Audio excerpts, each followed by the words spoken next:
기대해 나에게 주신 하루를 때론 피곤하고 일어나기 싫고 널 깨우는 알람 소리에 짜증도 나겠지만 안녕하세요. 오늘도 부른 말씀 권순민 목사입니다. 쉬지 않고 나를 지키셨네. 오늘을 나에게 주셨네. 새 말씀 안에 주가 주신 사랑과 은혜와 능력. 오늘 우리가 은혜 받을 하나님 말씀은 사무엘상 23장 10절로 12절까지 말씀입니다. 다윗이 이르되 이스라엘 하나님 여호와여, 사울이 나 때문에 이 성읍을 멸하려고 그일라로 내려오기를 꾀한다 함을 주의 종이 분명히 들었나이다. 그일라 사람들이 나를 그의 손에 넘기겠나이까? 주의 종이 들은 대로 사울이 내려오겠나이까? 이스라엘의 하나님 여호와여, 원하건대 주의 종에게 일러 주옵소서 하니 여호와께서 이르시되 그가 내려오리라 하신지라. 다윗이 이르되 그일라 사람들이 나와 내 사람들을 사울의 손에 넘기겠나이까 하니 여호와께서 이르시되 그들이 너를 넘기리라 하신지라. 아멘. 오늘 설교 제목은 우리는 왜 뒤통수를 맞는가입니다.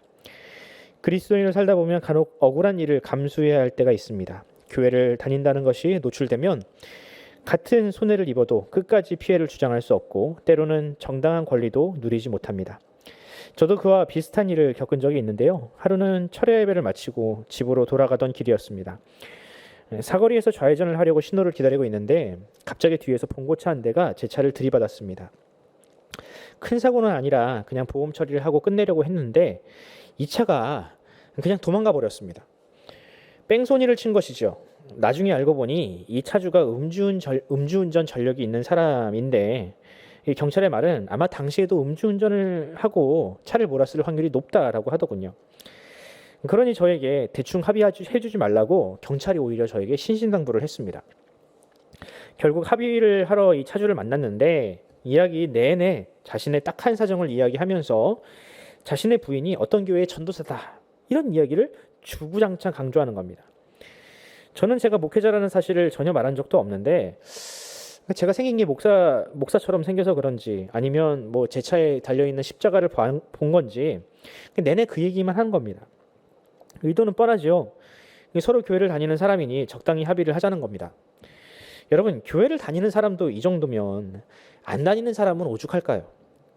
실제로 들어보면 직장이나 어떤 공동체에서 그리스도인들의 희생과 헌신을 굉장히 당연시하는 분위기가 있다라고 합니다.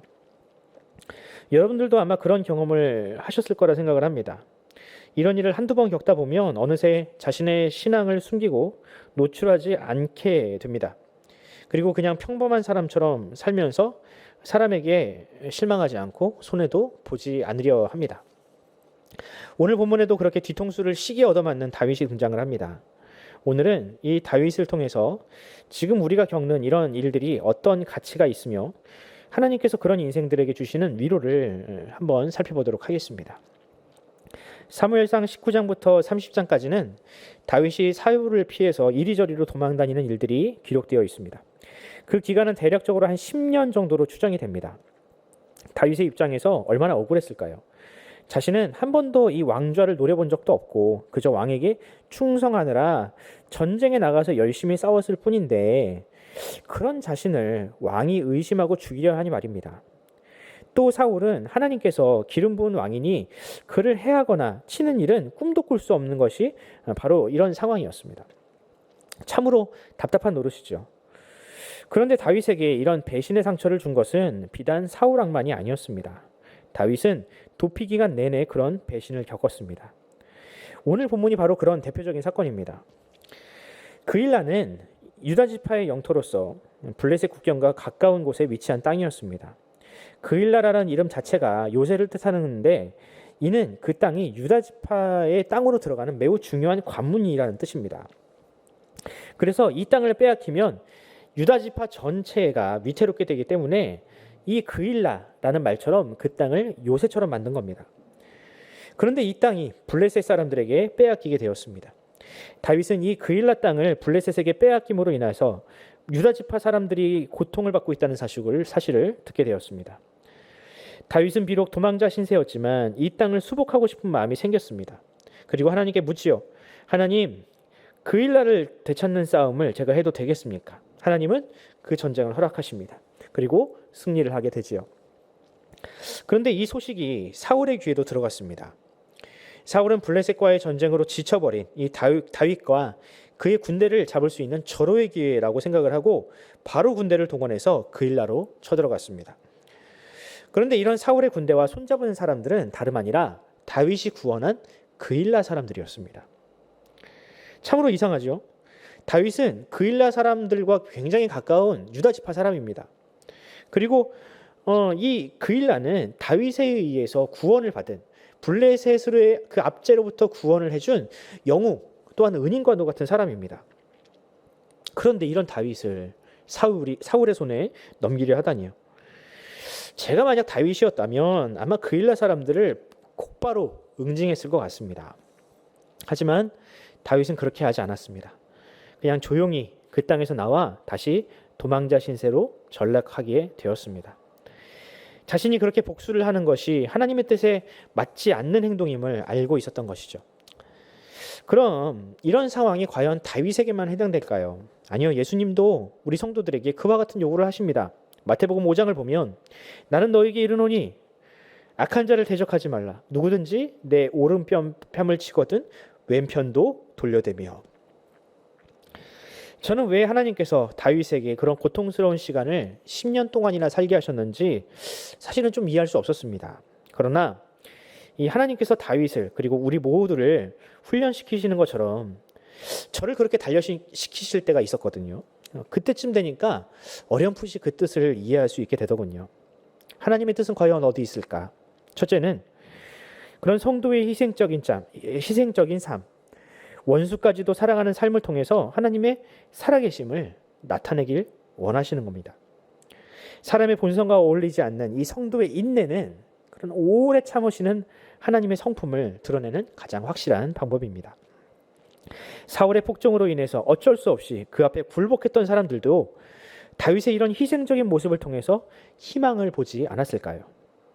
아직도 우리 중에 저렇게 하나님의 마음에 합한 사람이 있다니, 저는 당시 이 이스라엘 백성들도 이 다윗을 통해서 저런 사람들도 있구나, 앞으로 다가올 하나님께서 이루실 그 하나님의 나라를 이 다윗을 통해서 바라보았을 거라 믿습니다.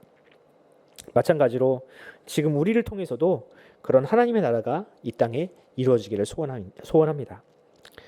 두 번째로는 하나님은 이런 시련, 이런 고난을 통해서 다윗에게 사람을 의지하는 법이 아니라 하나님을 의지하는 훈련을 시키셨습니다. 사람은 고난과 역광을 마주하면 가장 먼저 나에게 가장 도움이 되는 사람이 누구인가를 생각하게 됩니다. 그렇게 사람이 의지하는 것에 익숙해지다 보면 하나님과는 상관없는 삶을 살게 되죠. 하나님은 다윗이 그렇게 힘과 사람을 의지하는 왕이 되기 이전에 10년이라는 기간 동안 하나님을 의지하는 법을 배우게 하셨습니다. 생명의 주인은 하나님이시며 아무리 사울이 맹렬하게 다윗의 생명을 빼앗으러 다가온다 할지라도 하나님은 결코 그 생명을, 다윗을 보호하신다는 것을 깨닫게 하신 것입니다. 혹시 여러분에게도 그런 애매한 고난이 찾아온다면 여러분 원망하거나 좌절하지 마시고요. 그 고난 속에서 우리 여호와 하나님을 만나시기 바랍니다. 그리고 인생보다 더 우리를 사랑하시고 긍휼하게 여기시고 끝까지 구원하시는 우리 주님을 만나시기를 간절히 소원합니다. 오늘 하루 그런 주님을 경험하는 저와 여러분이 되기를 간절히 소원합니다. 기도하겠습니다. 하나님 아버지, 은혜와 사랑을 감사합니다. 주님, 우리는 부족한 죄인이고 또 연약한 사람들이라 당장 눈앞에 있는 고난 때문에 사람을 의지하고 또 하나님이 아닌 다른 무언가를 의지할 때가 많습니다. 하지만 하나님, 우리의 고난 가운데에서 주님은 우리를 만나길 원하십니다.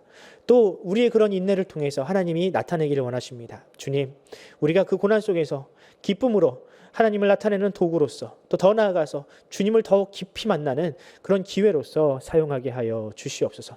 특별히 아버지 하나님, 이 세상이 너무나도 혼탁하고 또한 인플레 때문에 너무나도 힘듭니다. 주님, 이런 상황 가운데서 우리 주님께서 우리 삶 가운데 깊숙이 역사하심으로 말미암아 우리를 향한 구원, 주님의 은혜를 우리로 하여금 깨닫게 하여 주시옵소서. 감사드리며 우리 구주 예수 그리스도의 이름으로 기도드립니다. 아멘. 사랑하는 성도 여러분, 다시 한 주를 시작하게 되었습니다. 여러분 힘내시고요. 오늘 하루 여러분들의 삶과 우리 자녀 그리고 우리 가족들을 위해서 이 시간 함께 기도하면서 오늘 하루를 시작하도록 하겠습니다. 함께 기도합시다.